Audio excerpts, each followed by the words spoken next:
justement la garde présidentielle du président. Celui qui est venu après, le président Bazoum, il est du même parti que le président Youssouf. Ils partagent le même parti. C'est une continuation. Mais le partant prend des garde-fous. Dès lors que tu prends des garde-fous, tu dis à ton successeur, tu gardes ceci, tu gardes cela.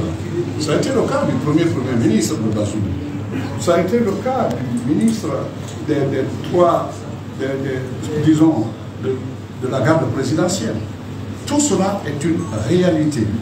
Maintenant qu'il y a eu des anicroches entre la garde présidentielle et le président Bazoum, une fois, deux fois, trois fois, il voulait s'en débarrasser, ça n'a pas marché, parce qu'il y avait comme une sorte d'épée de Damoclès, et ceux qui allaient sans dire, c'était à qui tirerait le premier.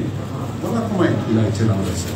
Mais pourquoi diantre l'armée a rejoint très rapidement, n'est-ce pas, le coup d'État?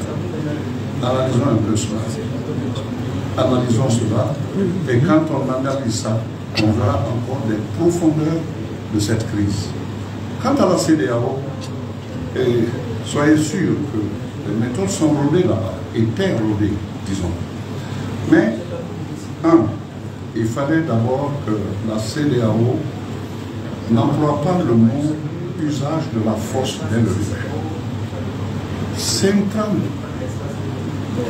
Je rappelle ici, devant vous, que la première organisation qui s'occupe de la paix et de la stabilité du monde, c'est les Nations Unies à travers le Conseil de sécurité, qui opère d'abord sous le chapitre 6, c'est-à-dire le chapitre de la diplomatie, envoie des émissaires et des avertissements, envoie des envoyés spéciaux.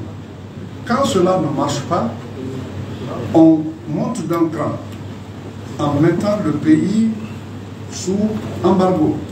Si cela ne marche pas, en dernier ressort, on fait appel au chapitre 7. Le chapitre 7, c'est la limite, parce que c'est à ce moment qu'on utilise la force. Mais ici, la CEDEAO a dit, chapitre 7, l'usage de la force n'est pas exclu. Je vous parle, non par leur nom cette fois-ci, à mon nom propre. À la CEDEAO, ça ne se faisait pas comme ça. Ça ne venait, le mot force ne venait que quand la commission d'état-major, c'est-à-dire la commission des états-majors des armées qui contribuent en troupes, il y a beaucoup d'autres subtilités là-dedans que je ne vais pas évoquer aujourd'hui. Contentez-vous de ça aujourd'hui et après vous écouterez le grand plat qui va sortir.